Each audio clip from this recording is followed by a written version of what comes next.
আসসালামু আলাইকুম। সবাইকে স্বাগত জানাচ্ছি ধোয়া ওঠা এক কাপ কফি রেসিপি দেখার জন্য। আজ তৈরি করব বর্তমান সময়ের সবচেয়ে জনপ্রিয় ক্যাপাচিনো কফি। শীতের সময় ধোয়া ওঠা এক কাপ কফির তুলনায় হয় না। আর এই কফিটা তৈরি করাও খুবই সহজ, উপকরণ লাগবে মাত্র 3টি। তবে রেস্টুরেন্টের চড়া দামে এই কফি কিনে খেতে হয়। এখন মাত্র 3 মিনিটে ঘরেই তৈরি করতে পারবেন পারফেক্ট ক্যাপাচিনো কফি। কফি তৈরি করার জন্য এখানে আমি 1.5 চা চামচ পরিমাণ কফি নিয়েছি।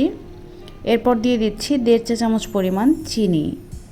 এরপর আমি লিকুইড দুধ দিয়ে দিচ্ছি 1.5 চা চামচ, আর দুধটা কুসুম গরম আছে। এখানে প্রতিটা উপকরণ হবে 1:1:1। এখন আমি একটা চামচ দিয়ে এভাবে অনবরত কফিটাকে নাড়তে থাকবো।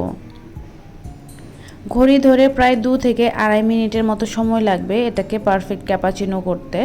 আর এটা নাড়তে নাড়তে দেখেন ঘন হচ্ছে, সেই সাথে এর রঙটাও আস্তে আস্তে হালকা হয়ে যাচ্ছে।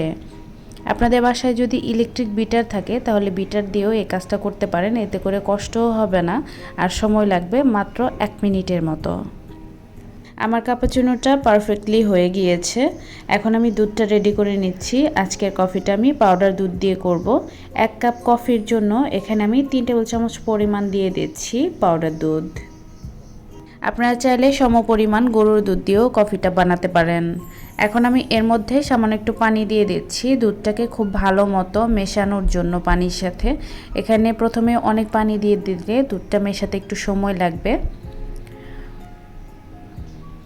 সম্পূর্ণ দুধটা পানির সাথে মেশানো হয়ে গিয়েছে। এখন আমি এখানে আরও একটু গরম পানি দিয়ে দিচ্ছি। আর আমি মেশাতে যে পানিটা ব্যবহার করেছিলাম সেটাও কিন্তু একদম ফুটন্ত গরম পানি ছিল। এখন আমি সম্পূর্ণ পানির সাথে দুধটা ভালোভাবে মিশিয়ে নিচ্ছি। মেশানো হয়ে গিয়েছে। এখন আমি দুধের পাত্রটা সরিয়ে কফির মগটা নিয়ে নিচ্ছি। এখন একটু উপর থেকে আমি দুধটা কফির মধ্যে ঢেলে দিচ্ছি। ক্যাপাচিনোটা কিন্তু দুধ দেওয়ার সাথে সাথে মিশে যাবে না, এটা খাওয়ার আগে চামচ দিয়ে নেড়ে ভালো মতো মিশিয়ে নিতে হবে। আর দুধটা যখন আমি ঢালছি আস্তে আস্তে ক্যাপাচিনোটা কিন্তু উপরে চলে আসছে। এখন আমি চামচ দিয়ে কফিটাকে খুব ভালো মতো মিশিয়ে নিচ্ছি। কফিটা কতটা ঘন হয়েছে দেখে নিশ্চয়ই বুঝতে পারছেন, আর কালারটাও একদম পারফেক্ট আছে। এখন আমি কফিটাকে হালকা একটু ডিজাইন করে নেব। এর জন্য উপর দিয়ে কিছুটা চকলেট সিরাপ দিয়ে দিচ্ছি। আমি কিভাবে দিচ্ছি একটু ভালোভাবে লক্ষ্য করবেন। মাঝখানে একটু বেশি পড়েছিল যার জন্য একটু নিচের দিকে চলে গেছে। এরপর উপরে এভাবে ঘুরিয়ে গুল করে আমি 2টা দিয়ে দিচ্ছি।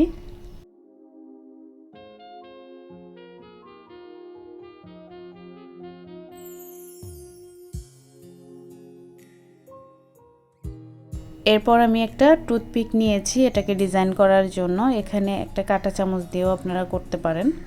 এভাবে প্রথমে উপরের দিক থেকে ভেতরের দিকে টেনে আনছি। এরপর কাঠিটাকে ভেতরের দিক থেকে বাহিরের দিকে এভাবে টেনে দিচ্ছি। দেখেন কত সুন্দর একটা ফ্লাওয়ারের ডিজাইন হয়ে গেল। আশা করছি সবার কাছে এই রেসিপিটি ভালো লেগেছে। অবশ্যই তৈরি করবেন, আর কেমন হয় কমেন্টে জানাতে কিন্তু ভুলবেন না। সবাই ভালো থাকবেন, আমাদের জন্য দোয়া করবেন। আজ এখানেই বিদায় নিচ্ছি। আল্লাহ হাফেজ।